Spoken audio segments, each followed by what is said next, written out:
তো কিভাবে চাগুলা বানানো হয় এবং পানিটা সুন্দর মতো আগে ফুটিয়ে নেই। পানি ফোটার পরে আমরা পাতি দেই, পাতি দেওয়ার পরে চিনি দেই। হচ্ছে তুলসী মালা চাউলের যে গ্রান, ওই গ্রানের সাথে এই জিনিসগুলা মিলে যায়। এটা হচ্ছে একটা মনোহারি দোকান প্লাস হচ্ছে চায়ের দোকান। তো এই দোকানটা আসলে ছোট হলেও এটা যে কারণে বিখ্যাত সেটা হচ্ছে এই পোলাও পাতার চা। পোলাও পাতার চায়ের জন্য এই দোকানটা বেশ ভালোই বিখ্যাত। মানে এখানে যারা আসে তারা একবার হলে এখানে ট্রাই করে যায়।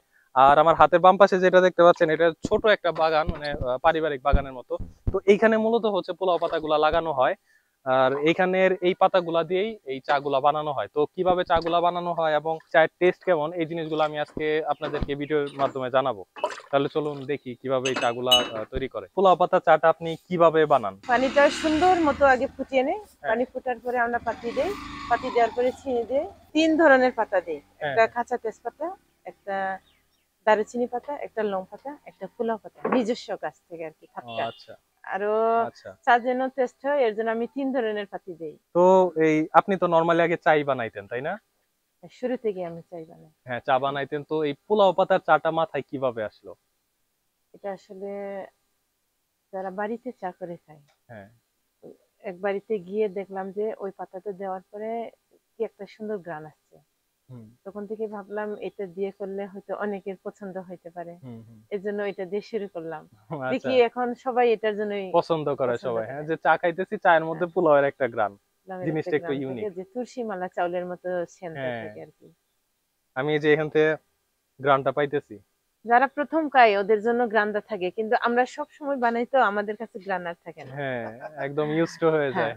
আপনার এখানে আসার জন্য মানে কিভাবে আসবে? শেরপুর থেকে ঝিনাইগাতি, ঝিনাইগাতি থেকে রাংটিয়া, রাংটিয়ার পরে নকশি ক্যাম্প, তারপরে নামকরা ওই যে গোজিন স্পট। হুম। গোজিন স্পটে আসলেই তো এই পর্যন্ত আসা যায়। ও আমার নামেই সবাই চিনে, মর্জিনা দিদি। তার মানে এখানে হ্যাঁ। আসার পরে, গজনিতে আসার পরে হুম, হুম। বললেই হবে, অটোওয়ালারাই নিয়ে আসে। অটোওয়ালাকে বললে হবে যে পোলাও হ্যাঁ, পাতার হ্যাঁ, চা অটোওয়ালারা বললেই কোন নিয়ে দোকানে আসে। পাওয়া যায়। এই যেমন আজকে যে লোকটা নিয়ে আসলো, এরকম আরো লোক আছে অনেক, ও, ওরাই নিয়ে তার আসে। মানে হ্যাঁ, মর্জিনা দিদির হ্যাঁ। চায়ের দোকান কোনটা? এই দোকানটা দিদি বলেই পরিচিত।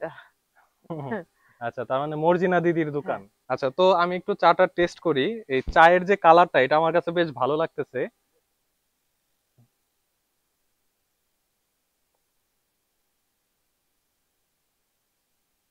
হুম। এই চায়েতে মানে পোলাওয়ের যে গ্রানটা, এটা বেশ ভালোই আছে।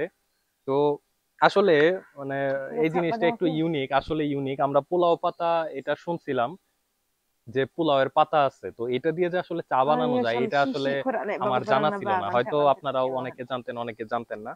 তো এটার যে টেস্ট আমার কাছে বেশ ভালোই লাগতেছে।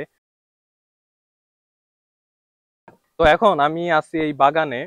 তো এই বাগানে এক সময় অনেক পোলাওয়ের চারা ছিল, অনেক পোলাও পাতা গাছ ছিল। তো এখন এখানে কমই আছে। তো এইখানে এই যে গাছ দেখা যাচ্ছে, তো আপনারা দেখতে পাচ্ছেন এখান থেকে পাতাগুলা ছেঁড়া হয়েছে, ছিঁড়ে ছিঁড়ে এরকম ভাবে বানানো হয়েছে। এই চাগুলা বানানো হয়েছে। এখানে বেশ কিছু গাছ আছে। আর একটা গাছ থেকে এত বেশি পাতা লাগে না, অল্প একটু পাতা লাগে।